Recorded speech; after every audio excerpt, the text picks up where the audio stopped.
पुरी धाम भारत की सबसे पवित्र धरती, जहां भगवान जगन्नाथ अपने भक्तों पर अनंत कृपा बरसाते हैं। हर साल आषाढ़ मास की शुक्ल पक्ष की द्वितीया तिथि को जगन्नाथ जी, बलभद्र जी और माता सुभद्रा अपने भव्य रथों पर सवार होकर श्रीमंदिर से गुंडीचा मंदिर की ओर प्रस्थान करते हैं। इसी दिव्य यात्रा को जगन्नाथ रथ यात्रा कहा जाता है।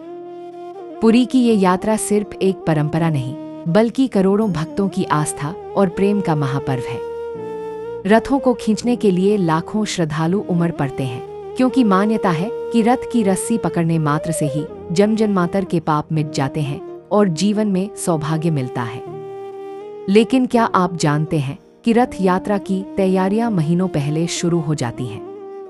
रथ बनाने के लिए लकड़ी की कटाई बसंत पंचमी शुरू होती है और मकर संक्रांति के शुभ दिन रथ निर्माण की प्रक्रिया शुरू कर दी जाती है।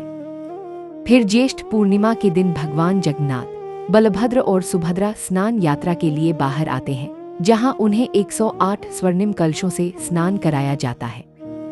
इस खास स्नान में तीर्थों का पवित्र जल, चंदन, गुलाब, घी, दही और कई दिव्य द्रव्य मिलाए जाते हैं। स्नान पूरा होने के बाद भगवान को एक राजा की तरह सजाया जाता है। लेकिन इसी दिन से शुरू होता है एक अद्भुत और भावुक अध्याय, भगवान का बीमार पड़ना, जिसे अनासर काल कहा जाता है। क्यों बीमार पड़ते हैं भगवान? इससे जुड़ी एक बेहद प्रेरक कथा है। पुरी में माधव दास नामक एक भक्त रहते थे, जो भगवान जगन्नाथ के परम उपासक थे। एक बार उन्हें तेज बुखार हो गया, लेकिन उन्होंने पूजा करना नहीं छोड़ा। वे कहते थे, भगवान मेरा ख्याल रख रहे हैं, मुझे किसी वैद्य की आवश्यकता नहीं। एक दिन बीमारी बढ़ने से वे बेहोश हो गए। तभी स्वयं भगवान जगन्नाथ प्रकट हुए।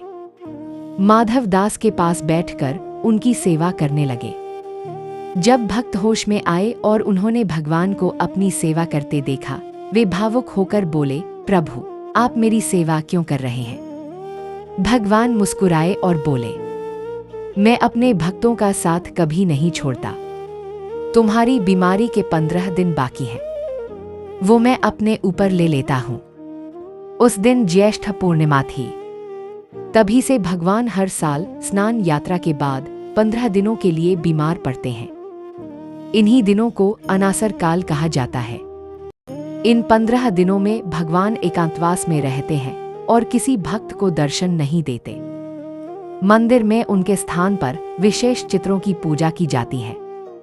जगन्नाथ को विष्णु रूप, बलभद्र को शिव रूप और सुभद्रा को आदिशक्ति के रूप में पूजते हैं। इसी दौरान अनासर पंचमी आती है, जब भगवान को फुलुरी तेल लगाया जाता है।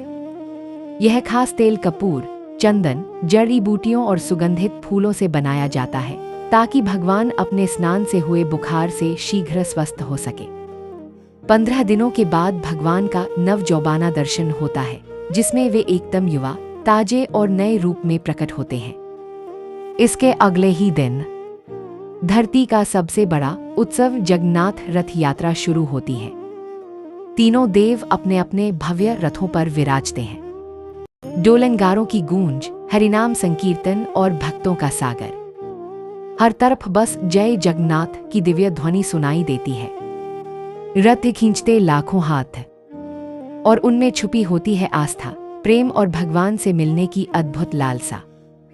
पुरी का ये उत्सव सिर्फ एक धार्मिक आयोजन नहीं, ये प्रेम, करुणा और भक्ति का पर्व है, जो हमें सिखाता है कि भगवान अपने भक्तों के दुख भी अपने ऊपर ले लेते हैं। इसलिए हर भक्त पूरे दिल से कह उठता है, जय जगन्नाथ।